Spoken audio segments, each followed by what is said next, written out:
Well, it's a gorgeous morning in the Kalahari, and we're sitting ready to go north up the Nossa Valley, which is really exciting because on my channel, you guys haven't been here before.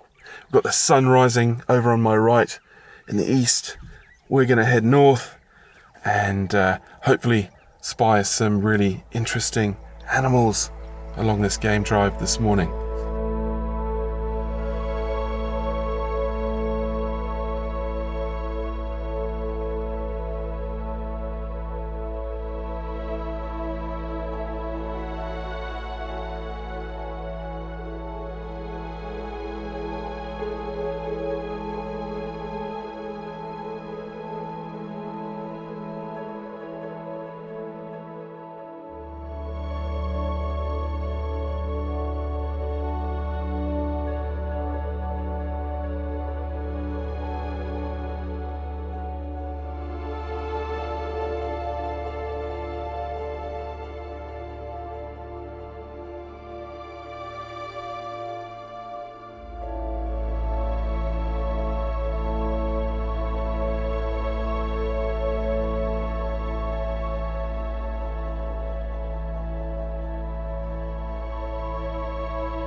What I really like about photographing things like sandgrouse is that it tends to be only me that's interested in them.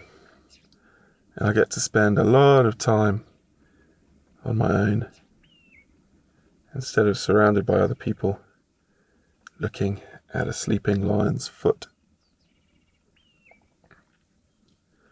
This guy's beautiful in this morning light. I love the slightly blue tint in the shade here as the sun's passed behind a cloud near the horizon. And these animals blend in so well. And in winter time, they flock in huge numbers and circle the waterholes and come in. And everything in the Kalahari always happens in pairs or more. Because what happens when these guys flock the waterholes is they become a food source for lanner falcons, which swoop in at huge speed and take them on the wing. We're at a waterhole. It's 8 in the morning and we're parked in the shade of a tree as the sun gets higher and hotter. And it's a great place to be in the Kalahari at the moment because it's dry. Everybody wants the water, and that's where the interaction's going to be at the moment. Got 3 lions on the slope up there sleeping. They just wandered up that way. There's a brown hyena patrolling in the background. There's 2 jackal under a tree. The sandgrouse are flying in on obviously their prey for lanner falcons and jackal. There's a vulture under the tree over there next to the jackals. They seem like they're old mates. 2 gemsbok. A kill over my right shoulder, an old one. And a tawny eagle in a tree, and that's all I can see at the moment, but I'm sure there's plenty more out there. And we're faced with this typical Kalahari conundrum, if I can call it that, because there's so much action potential at this waterhole, and yet a few kilometers up the road, there's a cheetah on a kill. I've just been told by a passing guy. So do we stay? Do we go?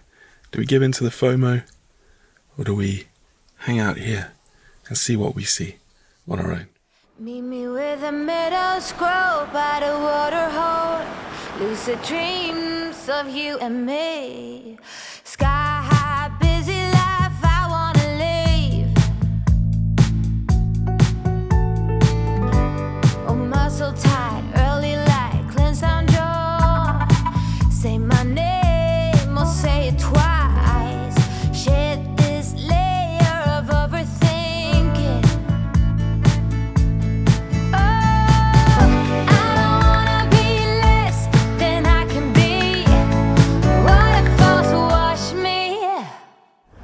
Well, that was exciting. Exciting times at LEUDRILL Waterhole. All sorts of action there. Oh gosh, there's a herd of eland as well. Didn't see them.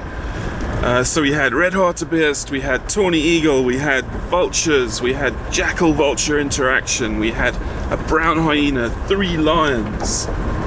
Kills everywhere. It's absolute death zone around that water.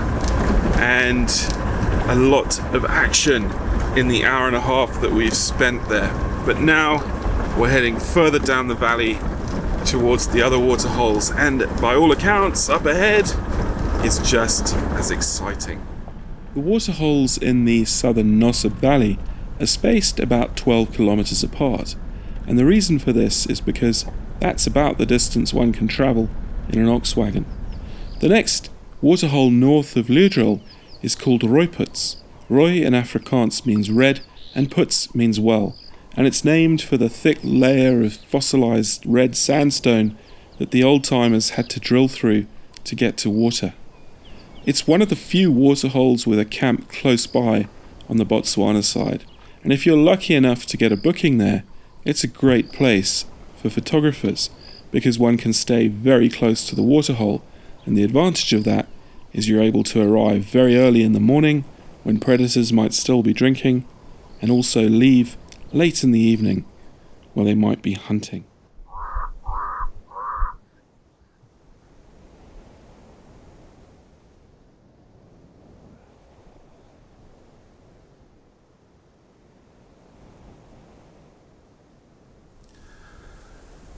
The 120k transit to Nossob, right at the centre of the Nossob River Valley in the Kalahari, is quite a long stretch across corrugated and sandy roads. And strung out along this river valley are a series of waterholes. And typically when you're travelling from the south end of the park to Nossob, it's going to take you through the heat of the midday sun. And it's worth knowing that around 1 o'clock, 2 o'clock, 3 o'clock is a favourite time for birds of prey to come in and drink at these waterholes strung out along the river valley. So hanging out for 10, 20, 30 minutes at some of these waterholes can actually pay some nice dividends, with these big birds coming down and drinking in the heat of the midday sun.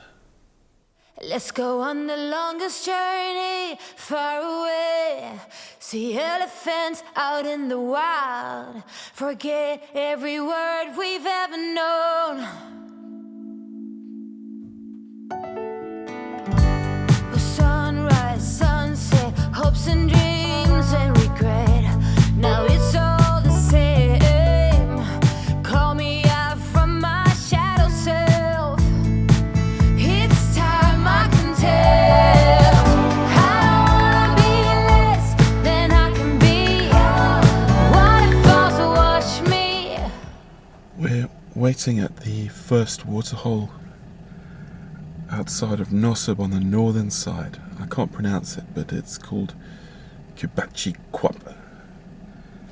And the reason we're here is because it's a centre of excellence for dove hunting and jackals.